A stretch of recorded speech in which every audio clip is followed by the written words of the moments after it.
Step lightly, for the floor here is made of starlight, and the ceiling has no end.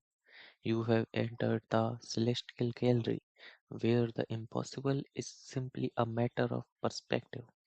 Tonight, we look upon a canvas that refuses to stay still, a tale of a girl who sought to give the invisible a face. Let your mind take flight. In the high altitude city of Orison, the wind was the only resident that never slept. It whistled through the brass spires and hummed against the stained glass windows. But it was invisible, a ghost passing through a world of color. Miri was an artist who lived in the tallest attic of the highest tower. She felt the wind was lonely. To her, it seemed tragic that the breeze could carry the scent of jasmine and the chill of the mountains, yet no one could ever see its shape or thank it for its dance. One evening, while scouring the forgotten markets of the lower city, Mary found a vial of silver pigment. The merchant claimed it was ground from the scales of a fallen star. The next morning, as the first light of dawn turned the sky a brushed purple, Mary climbed to the very tip of the great spire.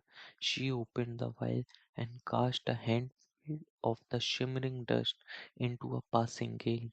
Suddenly, the world changed. The wind turned a vibrant, iridescent violet. For the first time in history, the people of Orison looked up and saw the air. It moved like a silk ribbon, curling around the chimneys and spiraling in great lazy loops over the bakeries. It looked like a river of light flowing through the streets.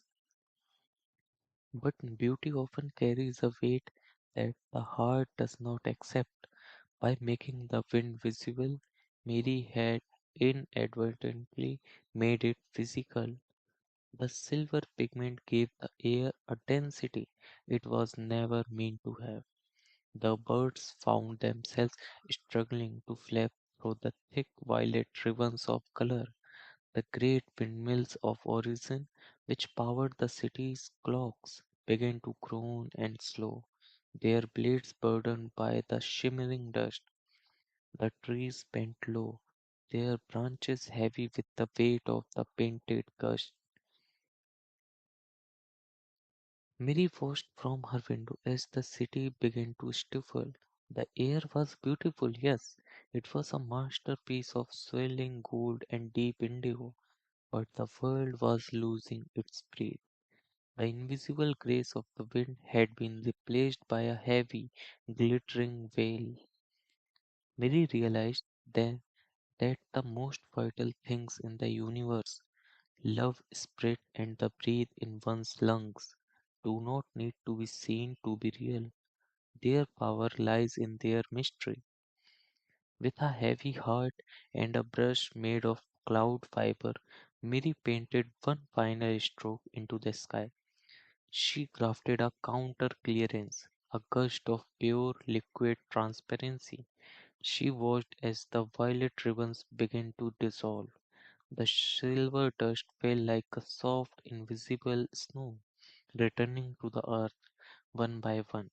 The birds took flight again, slicing through a sky that was once more empty and once more free.